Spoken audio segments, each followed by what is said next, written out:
ज्ञान चैतन्य प्रसारम्।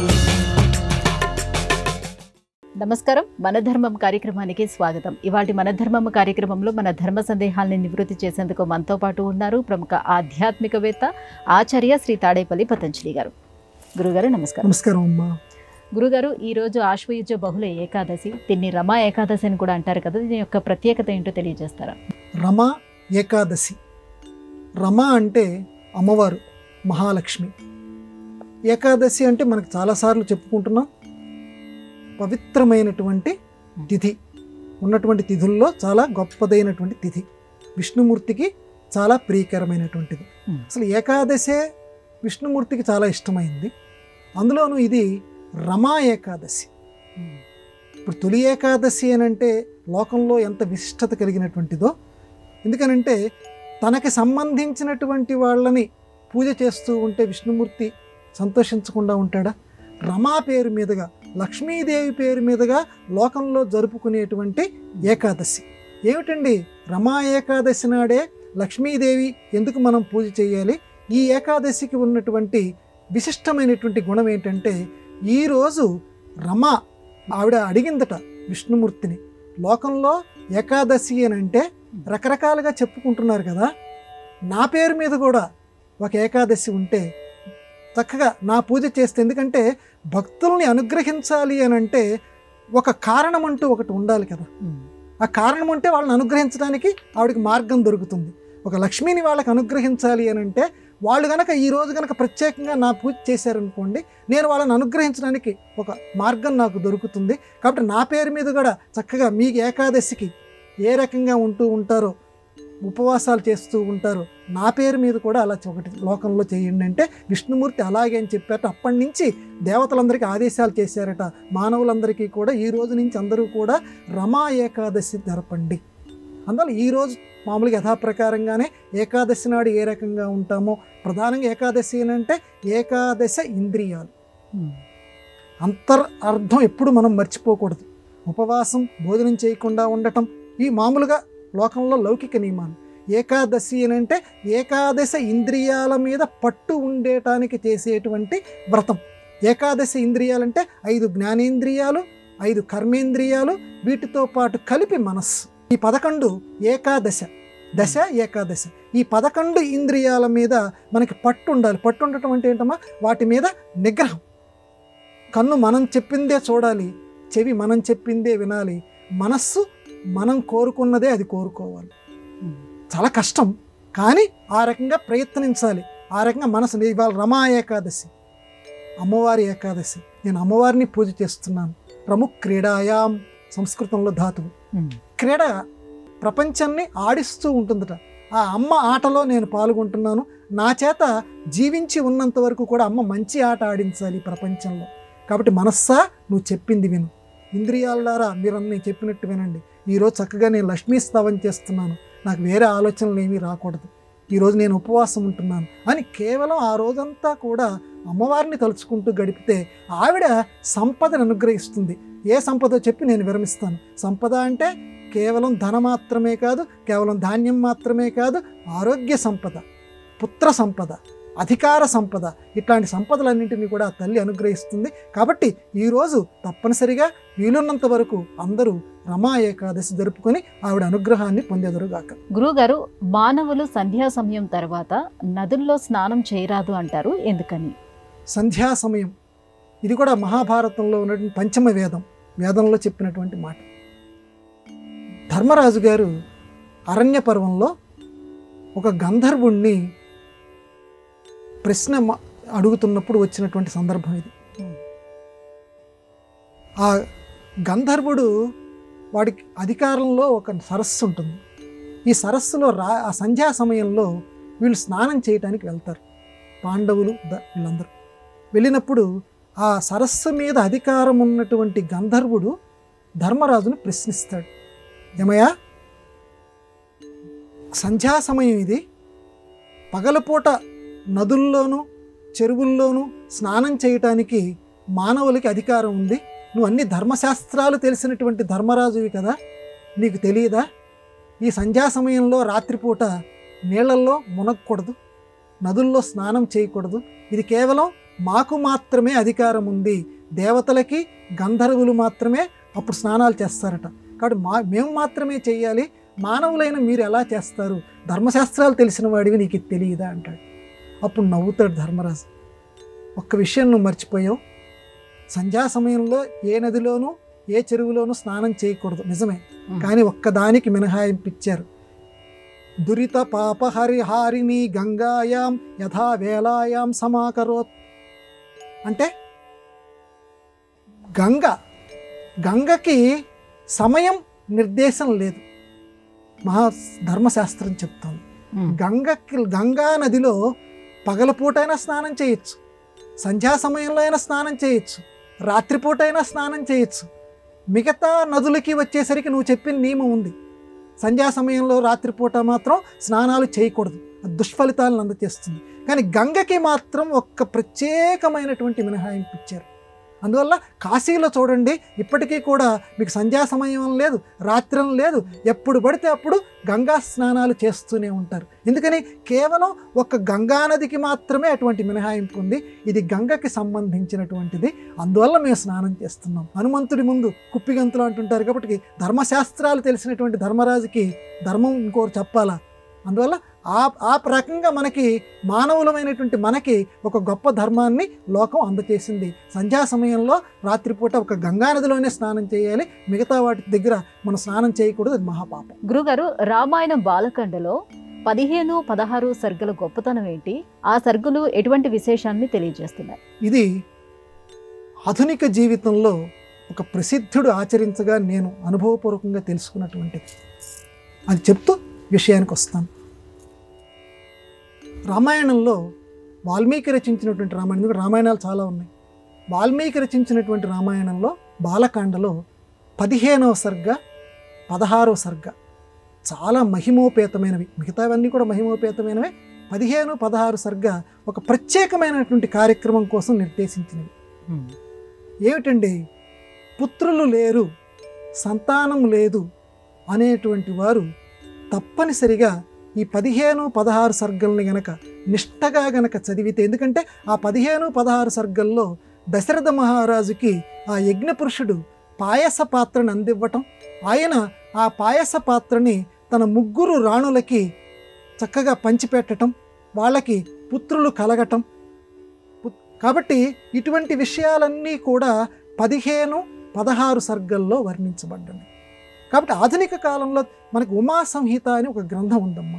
ఉమా సంహిత గ్రంథంలో కనుక ఆ సర్గల ప్రకారంగా మనం కనుక చదివితే, మానవులు ఎవరైతే సంతానం లేనటువంటి వాళ్ళు చదివితే వాళ్ళకి సంతానం లభిస్తుంది అని అందులో స్పష్టంగా చెప్పబడి ఉంది. ఆ రకంగానే నాకు తెలిసినటువంటి ప్రసిద్ధులు ఆ 15-16 సర్గల్ని ఎలా చదవాలంటే, పాయసం ముందుగానే సిద్ధం చేసుకొని ఉంచాలి, దానికి విధి విధానం కూడా చెప్పారు.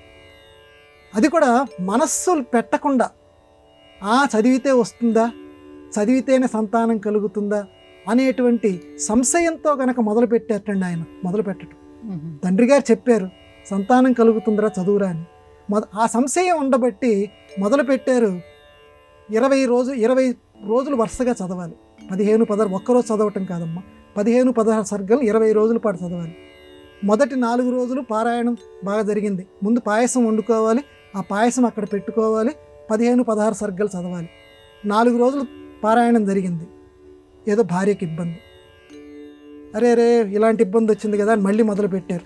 ఇంకొకసారి మొదలు పెడితే 15-16 సర్గలు మళ్ళీ చదువుతున్నారు. ఈసారి ఈయన అర్జెంటుగా ఇంకో చోటికి వెళ్ళవలసినటువంటి ఆఫీస్ పని మీద వెళ్ళవలసి వచ్చింది. ఎందుకంటే ఈయనకి మనస్సులో చదివితే అవుతుందా పెడుతుందా.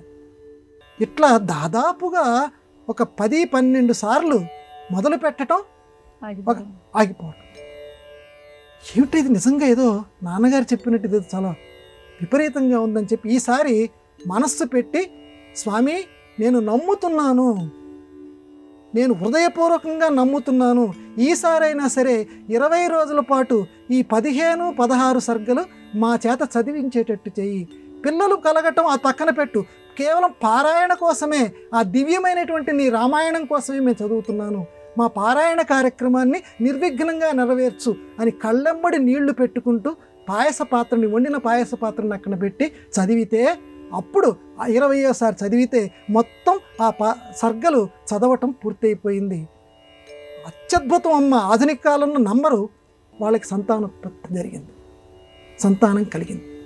అది అంటే నిజంగా మనసు పెట్టి కనుక చదివితే విఘ్నం రానియకుండా చేసి ఈ రోజుల్లో కూడా ఆ ఫలితాన్ని అందజేస్తుంది. 15-16 సర్గలు 20 రోజుల పాటు చదవాలి. పాయసం ముందుగానే వండుకోవాలి, ఎందుకంటే ఆ చదివేటప్పుడు ఆ యొక్క ప్రసారం వాటి మీదకి వెళుతుంది, ఆ పాయసం మీదకి వెళ్తుంది. ఆ పాయసం తింటే అటువంటి ఫలితం వస్తుంది. గురుగారు, దుర్యోధనుడు తాను బలవంతుడిని కాదు అని ఎప్పుడు ఒప్పుకున్నాడు? మహాభారతంలో ఈ వృత్తాంతం ఏ సందర్భంలోనిది? మనకి ఆశ్చర్యం కలుగుతుంది. సాధారణంగా ఈ లోకంలో ప్రస్తుతం ఉన్నటువంటి సమాజంలో కొంతమంది తమకి బలం లేకపోయినా నేనే బలవంతుడిని అని చెప్పుకుంటుంటారు. దుర్యోధనుడు కూడా అభిమాన ధనుడు. ఇంకొకరిని గొప్పవాడంటే సాధారణంగా ఒప్పుకోడు. కానీ మహాభారతంలో ఇప్పుడు నేను చెప్పబోయే సందర్భంలో ఒప్పుకున్నాడు. ఈ లోకంలో బలవంతుల పట్టిక ఒకటి చదువుతాడు. ఆ బలవంతుల పట్టికలో ఈయన పేరు ఉండదు. ఎక్కడంటే ఇది విరాట పర్వంలో కీచకుడు అనేటువంటి వాడు చనిపోయినటువంటి వార్త హస్తినాపురానికి తెలుస్తుంది. దుర్యోధనుడు వీళ్ళ మిత్ర బృందం ఉంటుంది కదా, దుష్ట చతుష్టయం, వీళ్ళందరూ సమావేశం అవుతారు. అక్కడ ఈ దుర్యోధనుడు ఈ మాట అంటాడు, ఈ లోకంలో బలవంతులనేటువంటి వారు, గొప్ప బలం కలిగినటువంటి వాళ్ళగా బలరాముడికి పేరుంది, భీముడికి పేరుంది, కీచకుడికి పేరుంది. ఈ ముగ్గురు ఈ లోకంలో గొప్ప బలవంతులు. దుర్యోధనుడికి పేరుందని చెప్పట్లేదమ్మా. ఇప్పుడు బలరాముడా, ఆయన ఎక్కడికి వెళ్ళాడు, యుద్ధం చేయడు. మరి కీచకుడు చనిపోయాడు. కీచకుడిని చంపాలి అని అంటే భీముడి వల్లే అవుతుంది. కాబట్టి విరాట నగరాన్ని పరిపాలించే రాజు కాని రాజు కీచకుడు చనిపోయాడు అని అంటే అతను భీముడి చేతనే చనిపోవాలి. కాబట్టి భీముడు అనేటువంటి వాడు అజ్ఞాతవాసంగా అక్కడ ఉండాలి. కాబట్టి ఇప్పుడు మనం అజ్ఞాతవాస భంగం గనక చేస్తే మళ్ళీ వాళ్ళు అరణ్యాల పాలవుతారు, మళ్ళీ అజ్ఞాతవాసం చేయవలసి వస్తుంది. కాబట్టి మన అందరం కూడా విరాట నగరానికి ఏదో రకంగా దండయాత్రకి వెళ్దాము అని చెప్తాడు. సరే, తర్వాత కథ మనం అనవసరం. ఇక్కడ ప్రధానంగా ఏంటంటే బలవంతుల పట్టిక చదువుతూ ఈ లోకంలో వాళ్లే బలవంతులని ఏదైతే ఒక వరుస చదివాడో ఆ వరుసలో దుర్యోధనుడి పేరు లేదు. తన పేరు కూడా చేర్చుకోవచ్చు కదా. దుర్యోధనుడు అనే పేరును చేర్చుకోకుండా కేవలం ఆ పేర్లు మాత్రమే చదివాడు. బలరాముడు, భీముడు, కీచకుడు వీళ్ళ పేర్లు మాత్రమే చదివాడు. కాబట్టి తాను బలహీనుణ్ణి, అంత బలవంతుణ్ణి, వాళ్ళతో సమానమైనటువంటి బలవంతుణ్ణి తాను కాదు అన్న విషయాన్ని ఒప్పుకోకుండానే ఒప్పుకున్నాడు దుర్యోధనుడు. ఇది మహాభారతం మనకి చక్కగా తెలియజేస్తున్నటువంటి సత్యం. గురువుగారు, అమ్మవారికి కొడుకుగా కృష్ణుడిని పోతన అభివర్ణించారు. ఇంతకీ అమ్మవారికి కృష్ణుడు కొడుకు ఎలా అయ్యాడు? దీనికి ప్రమాణం ఏదైనా ఉందా? శ్రీ కైవల్య పదంబు చేరుటకునై చింతించెదన్ లోక రక్షైకారంభకు భక్త పాలన కళా సంరంభకున్ అని పోతన్న గారు అద్భుతమైనటువంటి భాగవతాన్ని ప్రారంభిస్తారు. అందులో చిట్ట చివర మహానందాంగనా డింభకున్ అని ఒక పదం వాడతారు, పదబంధం. శ్రీకృష్ణుణ్ణి ధ్యానిస్తున్నారు ఆయన ఈ పద్యంలో. శ్రీ కైవల్య పదంబు చేరుటకునై చింతించెదన్, నాకు మోక్షం రావాలి, ఆ మోక్షం కోసం నేను బాలకృష్ణుడి యొక్క స్మరణ చేస్తున్నాను అని చెప్తూ, ఆ బాలకృష్ణుడు ఎటువంటి వాడు, లోకాన్ని రక్షించేటువంటి గొప్పవాడు ఇలా అని చెప్తూ చిట్ట చివర మహానందాంగనా డింభకున్. ఇక్కడ రెండు రకాల అర్థాలు. నంద అంగన అంటే నందగోపాలుడు ఎవరైతే ఉన్నారో ఆ నందుడి యొక్క భార్య యశోదమ్మ యొక్క కొడుకుని నేను ధ్యానిస్తున్నాను, కృష్ణుడు నేను ఒక అర్థం. మహా ఆనందాంగనా డింభకున్, గొప్పదైనటువంటి ఆనందమే ఒక స్త్రీ స్వరూపం దాల్చింది. మహానందం శ్రీదేవి, ఆవిడ ఖడ్గమాల స్తోత్రం అని చాలా మహిమోపేతమైనటువంటి స్తోత్రం ఒకటి ఉంది. ఆ స్తోత్రంలో అమ్మవారిని మహానందమయీ అని సంబోధన ఉంది. అమ్మవారికి మహానందమయ్యి. కాబట్టి ఇక్కడ మహానందాంగనా డింబకున్ పోతన్న గారు చదవనటువంటి శాస్త్రం ఏముంది ఆయన. అందువల్ల ఆ మహిమోపేతమైనటువంటి ఖడ్గమాల స్తోత్రంలో ఉన్నటువంటి మహానందమయ్యి, ఆ మహానందాంగన అమ్మవారు దేవి ఎవరైతే ఉన్నదో ఆవిడ్ని తీసుకొచ్చి ఆ దేవి యొక్క కొడుకుని నేను స్మరిస్తున్నాను. మహా ఆనందాంగన డింభకున్ అని అన్నారు. ఏమండి, అమ్మవారికి కొడుకు శ్రీకృష్ణుడు ఎలా అవుతాడు? ఇందాకన్నావా నందాంగన డింభకున్ అంటే నందుడి భార్య యశోదకి కొడుకు అంటే సరిపోయింది. ఆనందాంగన డింభకుడు ఎలా అయ్యాడు? అమ్మవారికి కొడుకు ఎలా అయ్యాడు అని అంటే కరాంగులి నకోత్పన్న అని చెప్పి మనకి సహస్రనామ స్తోత్రాల్లో లలితా శాస్త్రంలో దశాకృతి అని చెప్పి విష్ణుమూర్తికి సంబంధించి ఒక నామం ఉంది. కరాంగులి నకోత్పన్న, భండాసురుడితోటి యుద్ధం జరిగేటువంటి సమయంలో అమ్మవారట ఈ 10 వేళ్ళు ఒక్కసారి ఇలా అందట. ఇలా అంటే కరాంగులి నకోత్పన్న, ఈ చిట్ట చివరి నుంచి 10 అవతారాలు బయటకు వచ్చేసాయి. విష్ణుమూర్తికి సంబంధించినటువంటి దశ అవతారాలు బయటకు వచ్చేసాయి. రాముడు పుట్టాడు, కృష్ణుడు పుట్టాడు, అందరూ ఏవైతే మనం దశ అవతారాలు చెప్పుకుంటున్నామో వరాహ అవతారం పుట్టింది. మొత్తం ఈ 10 అవతారాలు బయటకు వచ్చి వాళ్ళకి సంబంధించినటువంటి రాక్షసులు అక్కడ ఉన్నారు, రూపం ఎత్తారు, మళ్ళీ వాళ్ళందరినీ సంహరించింది. ఇప్పుడు చెప్పండి, ఉత్పన్న నకోత్పన్న. ఉత్పన్న అంటే పుట్టటం. పుట్టటం అని అంటే ఏంటి? గోళ్ళ చివరి నుంచి, ఆ వేళ్ల గోళ్ళ చివర్ల నుంచి పుట్టారు అని అంటే అమ్మవారికి పుట్టారు అని అంటే అమ్మవారికి రాముడు పుట్టాడు అంటే అమ్మవారికి రాముడు ఏమయ్యాడు? కొడుకు అయ్యాడు. కృష్ణుడు పుట్టాడంటే కొడుకు అయ్యాడు. కాబట్టి కరాంగుల నకోత్పన్న అనేటువంటి ఆ లలితా సహస్రనామం కానివ్వండి, దీన్ని ఆధారం చేసుకొని అమ్మవారికి కొడుకుగా శ్రీకృష్ణుడు మహా ఆనందాంగన డింభకున్. ఎంత గొప్ప పరిశీలనమ్మ పోతన్న గారిది! ఎంత గొప్పగా ఆయన లలితా శాస్త్రం కానివ్వండి, శ్రీ ఖడ్గమాల స్తోత్రం కానివ్వండి, అంటే ఆయన అన్ని రకాలు చదువుకున్నారమ్మ. చదివి ఎంతో గొప్పగా ఈ తెలుగు జాతి చేసుకున్నటువంటి పుణ్యపు పేటి అంటారు విశ్వనాథ వారు రామాయణ కల్పవృక్షంలో పోతన గారిని. మిగతా కవులందరికీ తలా ఒక విశేషణం వేశారు, కానీ ఈ పోతన్న అనేటువంటి వాడు తెలుగువారి యొక్క పుణ్యపు పేటి అంటాడు. పుణ్యాలకు ఒక పెట్టె లాంటి వాడు. మన పుణ్యాలు కావాలా, ఒక్కసారి భాగవతం చదువుకోండి, అంత అద్భుతమైంది. ఎందుకంటే ఇన్ని గొప్ప రహస్యాలని పోతన గారు అందులో పెట్టారు. కాబట్టి ఆ అమ్మవారికి కొడుకుగా శ్రీకృష్ణుడు ఉన్నాడు అని మనం చెప్పుకోవచ్చు ఈ పద్యం ద్వారా. గురుగారు, రామునికి భార్యా వియోగం కలగటానికి కారణం ఏమిటి? ఒక్కొక్క జన్మలో దేవుడు ఒక్కొక్క రకమైనటువంటి కారణంతో పుడతాడు, ఒక్కొక్క అవతారం ఎత్తుతుంటాడు అని చెప్తాం. అయితే రాముల వారు చక్కగా జన్మనెత్తారు, అవతారం ధరించారు. ఇక్కడ ధరించిన తర్వాత సీతకి సంబంధించి అయితే భార్యకి సీత వియోగం ఈయనకి జరిగింది. నిజానికి ఆయనకి జరగవలసినటువంటి అవసరం ఏముంది? అవతార పురుషుడు అని అంటే ఎంత అవతార పురుషుడైనా సరే పెద్దల మాటల్ని గౌరవిస్తాడు, పెద్దల శాపాలని గౌరవిస్తాడు. అందువల్ల ఒక పెద్ద ఆయన శాపాన్ని గౌరవించటానికి భార్యా వియోగాన్ని ఆయన సహించాడు ఈ అవతారంలో. అందుకని భార్యా వియోగం భరించటం కోసమే రామావతారం ధరించాడు. రావణ సంహారంతో పాటుగా భార్య 2 పనులు చక్కబెట్టాడు అనమాట అండి. భార్యా వియోగం, అందుకని సీతమ్మ అంత దూరం అయింది. తర్వాత పట్టాభిషేకం తర్వాత కూడా సీతమ్మ దూరం అయింది. భార్యా వియోగ దుఃఖాన్ని శ్రీరాముడు ఆ శాపం వల్ల భరించాడు. ఏ శాపం? భృగు పత్నిని చంపాడు మహావిష్ణువు. అదేంటండి, అంత గొప్పవాడేంటి? భార్యని చంపటం ఏమిటి? భృగు మహర్షి యొక్క భార్యని చంపాడు. ఎందుకు చంపాడు? రాక్షసులు ఒకసారి భృగు మహర్షి భార్య దగ్గరికి వెళ్ళి విష్ణుమూర్తి యొక్క దెబ్బకి తట్టుకోలేక, ఆయన పరాక్రమానికి తట్టుకోలేక, భృగు మహర్షి చాలా అత్యంత శక్తిమంతుడు, ఆయన భార్య కూడా చాలా శక్తిమంతురాలు. వీళ్ళందరూ కూడా ఆ భృగు మహర్షి భార్య దగ్గరికి వెళ్ళిపోయి, అమ్మమ్మ ఆ విష్ణుమూర్తి దగ్గర నుంచి మమ్మల్ని రక్షించు, ఆయన మమ్మల్ని అందరినీ హతమారుస్తున్నాడని చెప్తే వాళ్ళందరినీ తన లోపలికి తీసేసుకుంటాడు. ఆవిడ ఎంత గొప్పదో చూడండి. విష్ణుమూర్తి అది గమనించాడు. వీళ్ళని చంపాలి, రాక్షసుల్ని ఉండనివ్వకూడదు. వీళ్ళని చంపాలంటే ముందు ఆవిడ యొక్క కంఠాన్ని తీసేయాలి.